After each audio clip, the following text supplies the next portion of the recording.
नमो विष्णुपादाय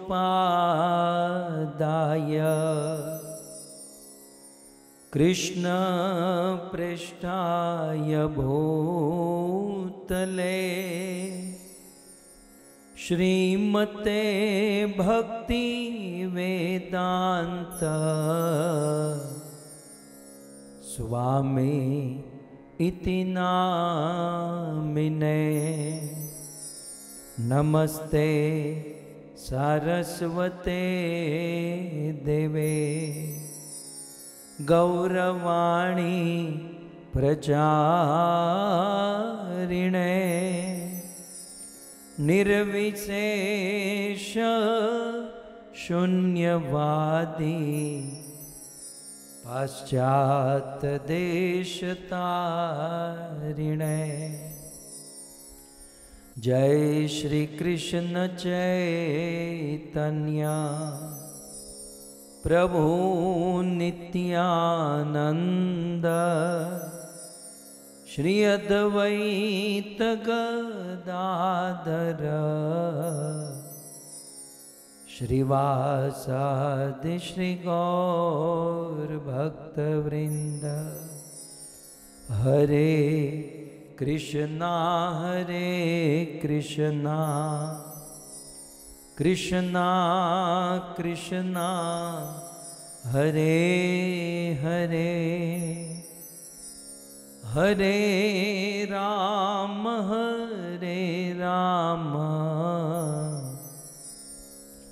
राम राम हरे हरे। जगत गुरु श्रील प्रभुपाद की।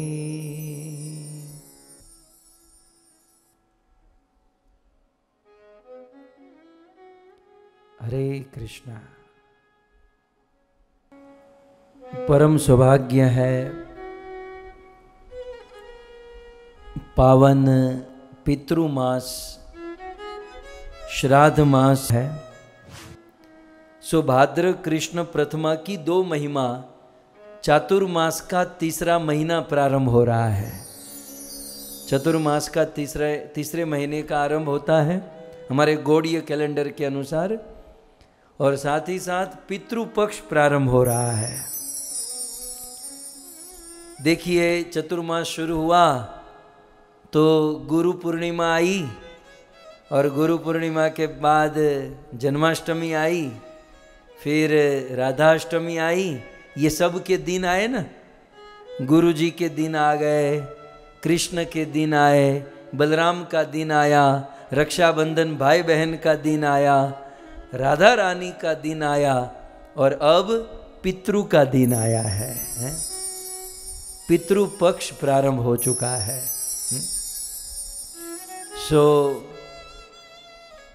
वैसे आप सब जानते ही हो, आप सब बुद्धिमान हो कि हमारे जीवन में हमारे पितरों का कितना महत्व है, पितरों की कितनी करुणा कृपा, और हमारे पितरों का कितना समर्पण, कितना योगदान है, आप सब जानते ही हैं। लेकिन इन दिनों में हम इसका स्मरण करेंगे।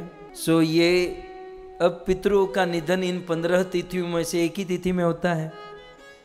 तो जिस तिथि में हमारे पितरों का निधन होता है वो हमारे पितरों की श्राद्ध तिथि मानी जाती है।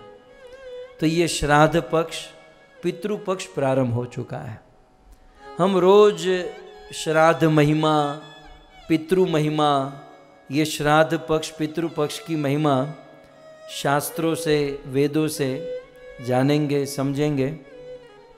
लेकिन आज मैं आपको 3 इतिहास सुनाना चाहता हूँ इस पितृपक्ष श्राद्ध पक्ष के विषय में।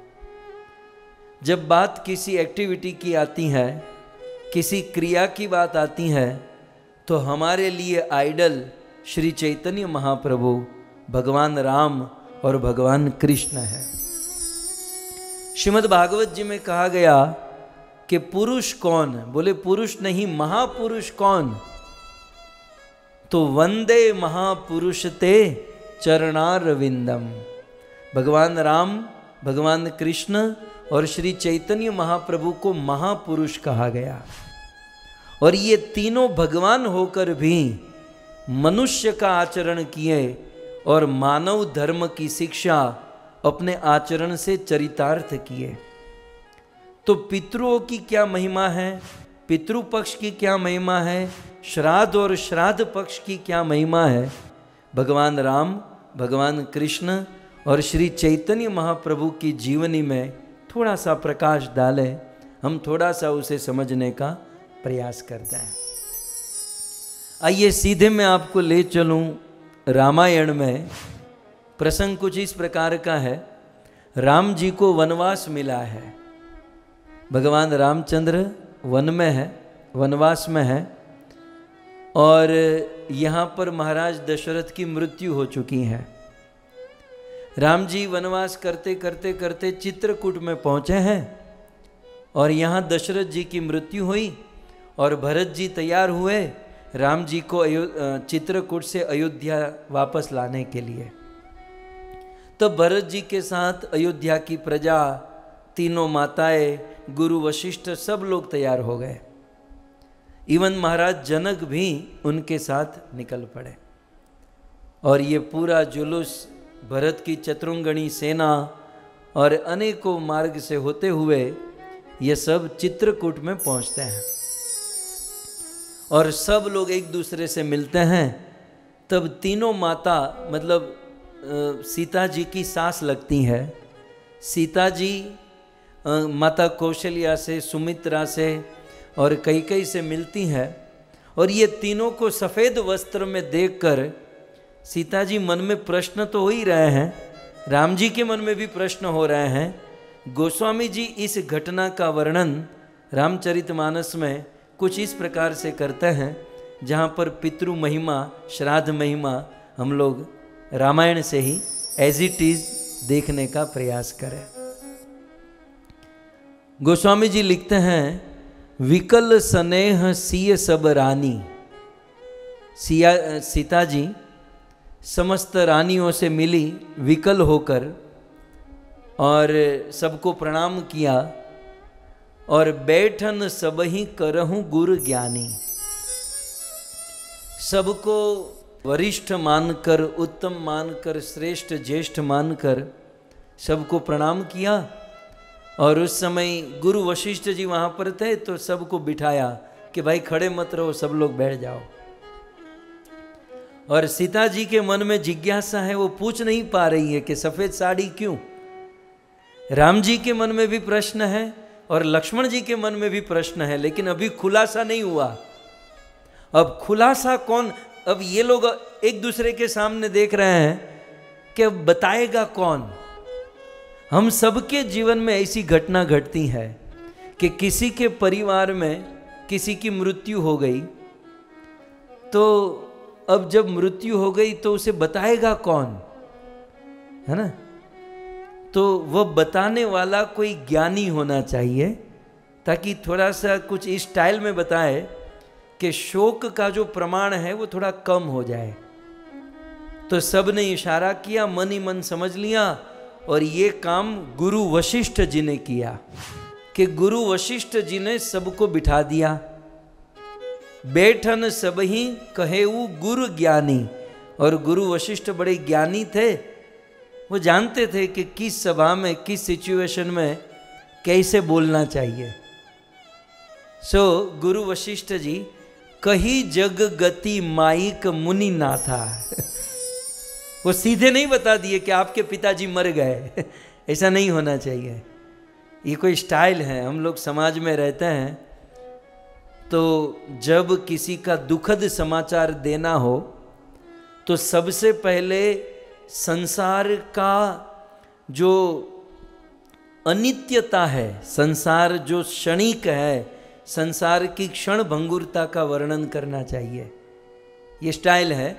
तो कही जग गति, ये जगत की गति कैसी है, जगत भौतिक है और जगत अनित्य है, जगत का विनाश है, जगत में रहने वालों का विनाश है।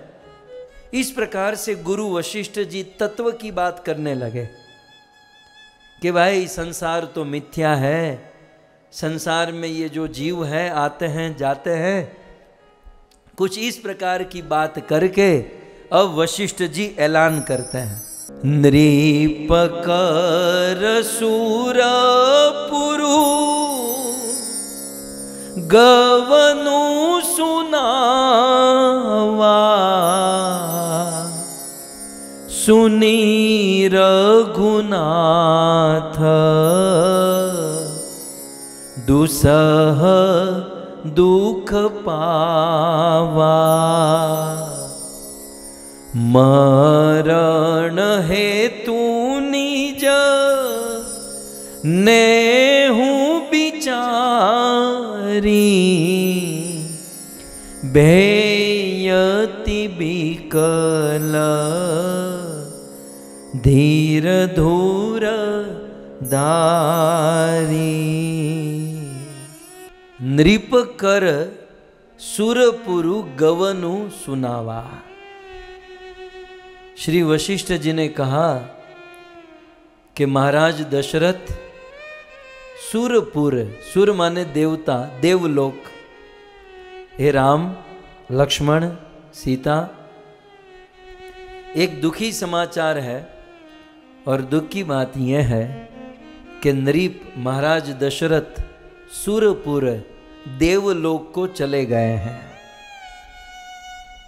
महाराज दशरथ स्वर्ग चले गए, उनका स्वर्गवास हुआ। सुनी रघुनाथ, भगवान राम इस बात को सुनकर दुसह दुख पावा। राम जी इतना दुखी हुए, इतना दुखी हुए कि उस दुख को वह सहन नहीं कर पाए। सो दुसह दुख पावा, राम जी बड़े दुखी हुए। मरण हेतु निज नेहु बिचारी। और राम दशरथ जी के मृत्यु का सारा दोष अपने आप को देने लगे। मरण हेतु, दशरथ जी की मृत्यु का हेतु निज, मैं ही हूं, नेह बिचारी, इस प्रकार से राम जी सोचने लगे। और भेयति बिकल धीर धुर धारी। वैसे तो राम जी धर्म धुरंधर है, राम जी बड़े धीर है, लेकिन पिताजी के मृत्यु की बात सुनकर राम जी की धीरता चली गई और रोने लगे। और केवल राम जी ही नहीं, कुलिस कठोर सुनत कटुबानी, बिलपत लखन सीय सब रानी। राम जी के साथ लक्ष्मण जी भी रोने लगे, सीता जी भी रोने लगी और सभी रानियां रोने लगी। प्रश्न हो सकता है कि भाई रानियां तो शोक करके ही आई थी, वो तो रोकर ही आई थी। लेकिन गोस्वामी जी कहते हैं शोक बिकत अति सकल समाजू, मानहु राजा अकाजेहु आजू। इतना शोक छा गया, इतना शोक छा गया कि मानो राजा की मृत्यु आज ही हुई है, आज ही हुई है। और मुनिवर बहुरी राम समझाए। जब राम जी बहुत शोक कर रहे थे तो वशिष्ठ जी ने बहुत समझाया कि राम तुम शोक मत करो, तुम्हारे कारण कुछ नहीं हुआ। बोले नहीं, मेरे कारण ही हुआ, मैं अयोध्या छोड़कर चला गया, पिता की मृत्यु हो गई। सो मुनिवर बहुरी राम समुझाए, सहित समाज सुमिरन नहाए। अब क्या करें? राम जी ने कहा कि अब स्नान करेंगे। ऐसा होता है ना, किसी की मृत्यु होती है तो उसके पीछे नहाना होता है। सो सहित समाज सुरसीत नहाए, गंगा जी में स्नान किए। और ध्यान से सुनिएगा ये सब पितरों की महिमा। ये राम हमारे आदर्श है। मनुष्य को मरण धर्म, मनुष्य को शिक्षा अपने आचरण से देते हैं। राम जी ने उस दिन व्रत रखा। अब पिताजी तो बहुत समय पहले मर चुके थे, लेकिन जब राम जी को पता चला तो व्रत, कैसा व्रत रहे? नीर अंबु। बोले भोजन तो नहीं करूंगा, जल भी ग्रहण नहीं करूंगा। नीर अंबु, निरंबु माने निर्जला व्रत किए। मुझे ये बताओ, रामायण आपने कितनी बार सुनी? कभी ये प्रसंग सुना आपने? कभी ये एक एक शब्द के साथ? राम जी ने नीर अंबु व्रत निरंबु, व्रत रखा निरंबु, निर्जल व्रत रखा। ते ही दीन प्रभु कीन्हा, उस दिन राम जी ने निर्जला व्रत रखा। यद्यपि मुनि कहे, गुरु जी ने कहा कि व्रत मत रखो। यहां पर एक बहुत बड़ा सिद्धांत है। मुन ही, दूसरी लाइन की अर्धाली में आप देखो, मुनहु कहे, मुनि ने कहा कि आप ऐसा व्रत मत रखो। लेकिन राम जी ने क्या किया? जल काहू न लिन्हा, और किसी भी बात पर उन्होंने जल भी नहीं पिया। देखो यहां पर एक सिद्धांत है, कभी कभी हमारे गुरु हमारे साथ वात्सल्य भाव में होते हैं, और वात्सल्य भाव के कारण गुरु हमारी वात्सल्यता को देखकर कहते हैं कि आप इतना व्रत मत रखो, इतनी कठोर तपस्या मत करो। आपने सुना था ना कि अधर्म ही धर्म, जैसे माँ यशोदा कृष्ण को यमुना में नहीं जाने देती, एकादशी नहीं करने देती, तो वो वात्सल्य है। तो कभी कभी वात्सल्य के कारण गुरुजी कोई हैवी तपस्या, हैवी क्रिया मना करते हैं। लेकिन शिष्य को गुरु का रुख समझकर, गुरु अपने धर्म निभा रहा है, शिष्य को अपना धर्म निभाना चाहिए। गुरुजी ने मना किया, लेकिन फिर भी राम जी उस दिन निर्जला तपस्या की है। और फिर उस दिन तो दोपहर शाम हो चुकी थी। भोर भये रघुनंद ही, जो मुनि आयसु दिन, श्रद्धा भगति समेत प्रभु, सो सबु सादरु केन। राम जी ने कहा कि हम डिस्कशन तो सब बाद में करेंगे, लेकिन हे मुनिवर, मुझे मेरे पिता की अंत्येष्टि क्रिया करने का मौका नहीं मिला, श्राद्ध आदि करने का मौका नहीं मिला, तो मैं मेरे पिता के लिए, अब तो उनकी मृत्यु हो गई, लेकिन मृत्यु के बाद मैं क्या कर सकता हूं? मुझे बताइए, मैं सब कुछ करूंगा।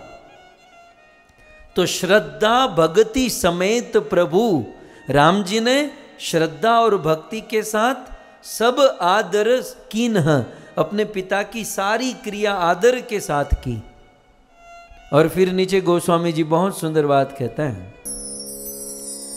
करी पितु क्रिया वेद जसी बरनी, भे पुनीत पातक तमतरनी, जासु नाम पावक अघतूला, सुमीरत सकल सुमंगल मूला। राम जी करी पितु क्रिया वेद जसी बरनी, वेदों में जैसा जैसा वर्णन किया गया है, उस वेदों के वर्णन के अनुसार राम जी ने करी पितु क्रिया, अपने पिता की क्रिया की। आप लोग कहोगे ये क्यों कह रहे हो? क्योंकि ये पिता की क्रिया का समय आ चुका है, पितृपक्ष प्रारंभ हो चुका है। सो राम जी ने करी पितु क्रिया वेद जसी बरनी, और कैसे पितृ की क्रिया की? अपने मन माने ढंग से नहीं, अपने मन के अनुसार नहीं, वेद जसी बरनी, वेदों में जैसा वर्णन किया है वैसे राम जी ने अपने पितरों की क्रिया की। अब देखिए, कई बार कुछ लोग कहते हैं, थोड़ा सा इस्कॉन डिवोटीज, प्योर डिवोटीज ध्यान से सुने। कई बार जब ऐसी पितृ क्रिया की बात, श्राद्ध की बात आती है ना, तो कुछ प्योर डिवोटीज ऐसा कहते हैं कि भाई देखो, ये सब हमको करने की जरूरत नहीं है, क्योंकि हम तो डिवोटी बन चुके हैं, हम लोग भक्त बन चुके हैं, और जो भक्ति करता है उसे ये सब करने की जरूरत नहीं है, क्योंकि वी आर प्योर डिवोटी, हम तो प्योर हो चुके हैं। भाई आप कितने प्योर हो ना, वो आपका परमात्मा जानता है। चलो आप प्योर हो माना, राम जी से ज्यादा प्योर हो गए? नहीं, मुझे बताओ, भगवान राम से ज्यादा हम प्योर हो चुके हैं। इसी बात के गोस्वामी तुलसीदास जी जानते थे, इसलिए उन्होंने इस श्लोक में क्या लिखा, 3 पॉइंट बताया राम जी के विषय में। जे पुनीत पातक तम तरनी, राम जी कैसे हैं? इतने पवित्र है, इतने पवित्र है कि पातक तम तरनी, पापी से भी पापी को पवित्र करने की ताकत स्वयं राम जी में है। एक, फिर दूसरी लाइन में जासु नाम पावक अघतुला, जिस भगवान का नाम मात्र पाप को खत्म करने के लिए समर्थ है, स्वयं राम जी पापी से भी पापी को पवित्र कर सकते हैं। और भगवान का नाम सभी पापों को खत्म कर सकता है। सुमिरत सकल सुमंगल मूला, राम जी का नाम स्मरण करने मात्र से जीवन में मंगल हो सकता है। ऐसे भगवान रामचंद्र करी पितु क्रिया, अपने पिता की क्रिया कर रहे हैं। जिस भगवान के नाम का स्मरण करने मात्र से संसार पवित्र होता है, वो भगवान भी पितृ क्रिया कर रहे हैं। और हम लोगों का नाम स्मरण करने से सीधा नरक मिलता है। और हम लोग कहते हैं वी आर प्योर डिवोटी, हमको ये सब करने की जरूरत है। नहीं है। सो कहने का अर्थ यह है कि हम सबको शास्त्र के इन विधि विधानों का पालन करना चाहिए। स्वयं भगवान ने आचरण करके दिखाया, क्यों? हम लोगों के लिए। सो भगवान राम जी के विषय में ये वर्णन है कि करी पितु क्रिया जासु वेद बरणी, जैसे वेदों में वर्णन किया गया वैसे राम जी ने पितरों की क्रिया की। ठीक है, तो राम जी का हो गया, समझ में आ गया। अब कृष्ण जी का समझते हैं, तीनों भगवान को देख लेते हैं। भगवान श्री कृष्ण के विषय में वर्णन है, ये बात है श्रीमद् भागवत के प्रथम स्कंद 8वें अध्याय की। श्रीमद् भागवत के प्रथम स्कंद के 7वें अध्याय में महाभारत का वर्णन है। जहां महाभारत का अंत हुआ वहां से भागवत प्रारंभ हुआ, आप सब जानते हैं। और फिर वर्णन यहां से शुरू होता है, यदा मृधे कौरव सृंजयानाम वीरेशवतो वीर गतिम गतेषु वृकोदरा विद्व गदा विमर्श भग्नोरुदंडे धृतराष्ट्र पुत्रे। महाभारत का युद्ध 18 दिन तक चला और उस युद्ध में पूरी कौरव सेना का विध्वंस हो गया। पांडवों में से भी अनेकों लोगों का विध्वंस हुआ सेना में से। तो ये जो भी थे अपने स्वजन ही थे। ठीक है, महाभारत के युद्ध में एक परिवार में ही झगड़ा हुआ था, युद्ध हुआ था, तो अपने स्वजनों की ही मृत्यु हुई नहीं। तब भगवान श्री कृष्ण वहां पर उपस्थित थे, हैं? तो कृष्ण ने देखा कि इनके स्वजनों की मृत्यु हुई है, तो स्वजनों की मृत्यु के बाद उनकी क्रिया होनी चाहिए, श्राद्ध की क्रिया, पितृ क्रिया, अंत्येष्टि क्रिया। तब भगवान श्री कृष्ण स्वयं पांडवों को, द्रौपदी को, कुंती को, इन सबको लेकर भागीरथी गंगा के तट पर आए उनकी क्रिया कराने के लिए। मैं आपको सीधे भागवत में ले चलूं, ये सब प्रमाण के साथ हम चलें तो श्रीमद् भागवत का ये श्लोक है 1.8.1, प्रथम स्कंद 8वां अध्याय प्रथम श्लोक।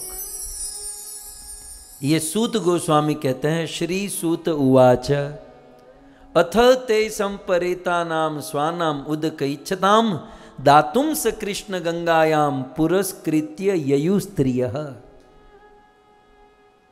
सो स कृष्णा, आप नीचे देख सकते हैं, दातुम स कृष्णा, कृष्ण माने भगवान श्री कृष्ण, स माने साथ।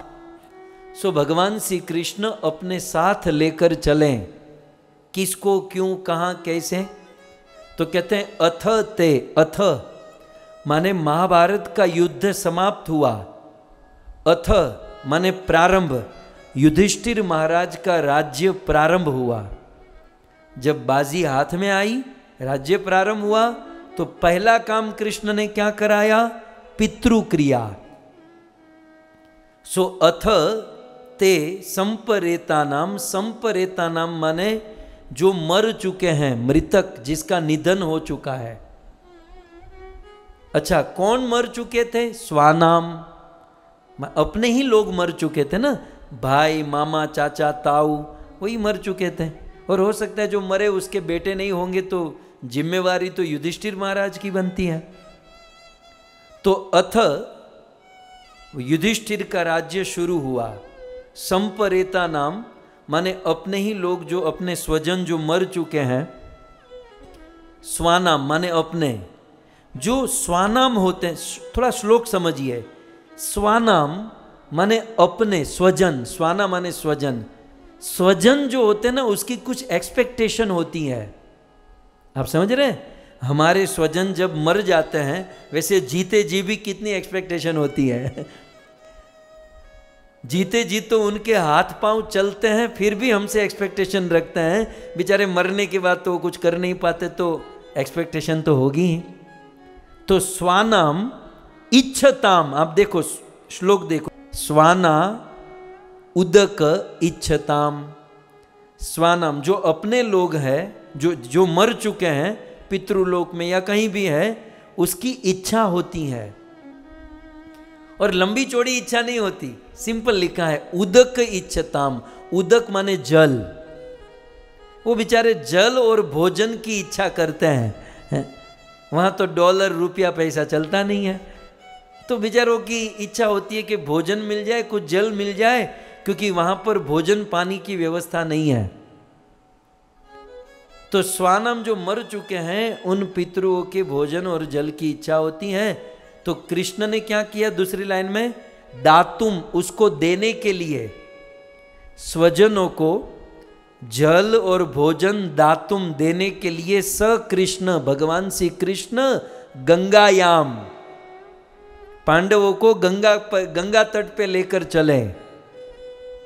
किस किस को? पुरस्कृत्य ययु स्त्रिय, बहुत सारी स्त्रियों को, पुरुषों को, अब जितने भी थे सबको कृष्ण ने उठाया।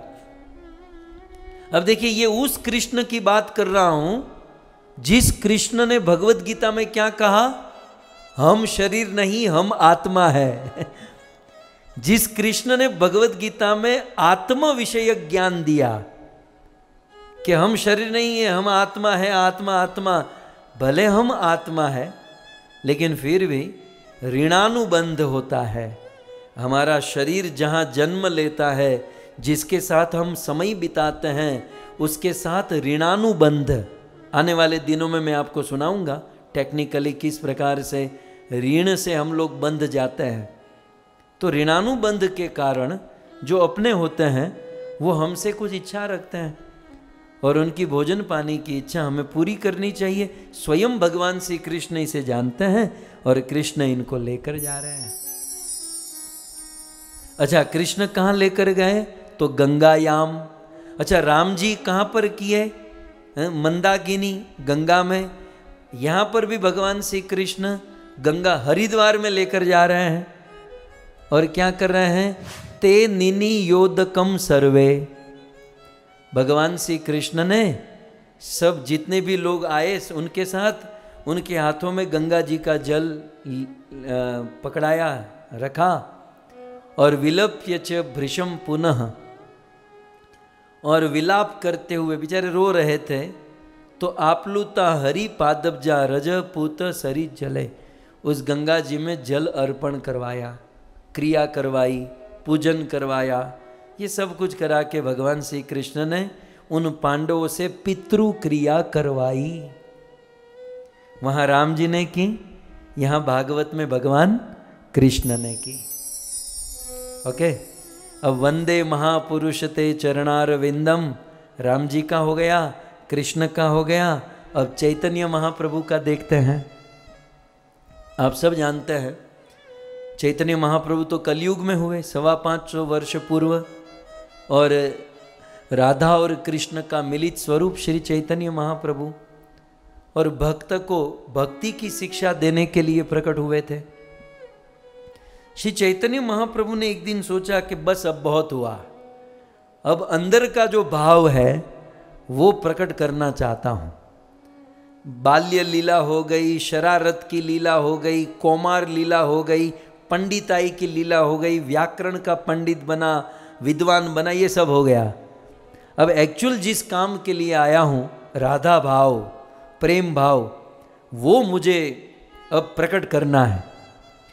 श्री चैतन्य महाप्रभु ने सोचा कि ये राधा भाव, प्रेम भाव प्रकट करूं, उसके पहले एक ऋण बाकी है, उसे मैं कंप्लीट कर दूं। बोले क्या बाकी है? बोले पिताजी की मृत्यु हो गई, जगन्नाथ मिश्र की मृत्यु हो गई, तो उनका श्राद्ध करना बाकी है। तो चैतन्य महाप्रभु ने क्या सोचा कि पहले गया में जाकर मेरे पिताजी का श्राद्ध करूं और फिर ये शुद्ध भक्ति का प्रचार प्रारंभ करूं। सो श्री चैतन्य भागवत में श्री वृंदावन दास ठाकुर की ये रचना है। श्री वृंदावन दास ठाकुर कुछ इस प्रकार से कहते हैं। चिते इच्छा है ल आत्मा प्रकाश करीते, भावी लेन आगे आसी गिया गया है ते। चित्ते इच्छा है ल, अपने चित्त में, ये बंगाली भाषा है, एक्चुअली बंगला भाषा को हिंदी में लिखा गया है बंगला। हम गुजराती लोग यही करते ना कि गुजराती को इंग्लिश में नहीं लिख देते हैं व्हाट्सएप में, मैसेज में मिक्सिंग। वैसे बंगाली भाषा को हिंदी में लिखा है कि चित्ते इच्छा है ल। चैतन्य महाप्रभु के चित्त में इच्छा हुई। क्या इच्छा हुई? आत्म प्रकाश करीते, मैं मेरी आत्मा का प्रकाश करूंगा, राधा भाव प्रकाशित करूंगा, प्रेम भाव प्रकाशित करूंगा। और किया उन्होंने। लेकिन वो राधा भाव प्रकाशित करने से पहले एक काम बाकी है, एक ऋणानुबंध, एक काम बाकी है। भावी लेन आगे आसी गिया गया है ते। अब देखो दूसरी लाइन में, यद्यपि इच्छामय गौर सुंदर भगवान, ये एक सिद्धांत वृंदावन दास ठाकुर कहते हैं। यद्यपि चैतन्य महाप्रभु भगवान है, चैतन्य महाप्रभु स्वयं भगवान है, वो अपनी इच्छा के मालिक हैं, लेकिन जानबूझकर गया भूमि देखीते हईल इच्छा तान। वो गया जानते ना, हमारे भारत में एक तीर्थ है गया, जो श्राद्ध करने के लिए विशेष फेमस है। तो गया में जाकर क्या किए? यद्यपि इच्छामयी, यद्यपि स्वयं भगवान है, लेकिन क्या किए? शास्त्र विधि मत श्राद्ध कर्मा दी करिया। शास्त्र विधि मत श्राद्ध कर्मा दे करिया। यात्रा करी चालीला अनेक शिष्य लैया। आपकी जानकारी के लिए चैतन्य महाप्रभु अकेले नहीं गए, अपने शिष्यों को साथ में लेकर गए थे। और क्या किया? शास्त्र विधि मत श्राद्ध कर्म आदि करिया। स्वयं श्री चैतन्य महाप्रभु ने शास्त्र की विधि के अनुसार श्राद्ध कर्म किया। और ऐसा भी नहीं अकेले अकेले किया, अपने शिष्यों को साथ में लेकर किया। इसलिए हे गुरुओं, अपने चेलों को भी ये सब शिक्षा देनी चाहिए कि भाई महामंत्र जपो, अपनी शुद्ध भक्ति का प्रकाश करो, लेकिन माँ बाप को भी ध्यान रखो, माँ बाप के सामने भी देखो।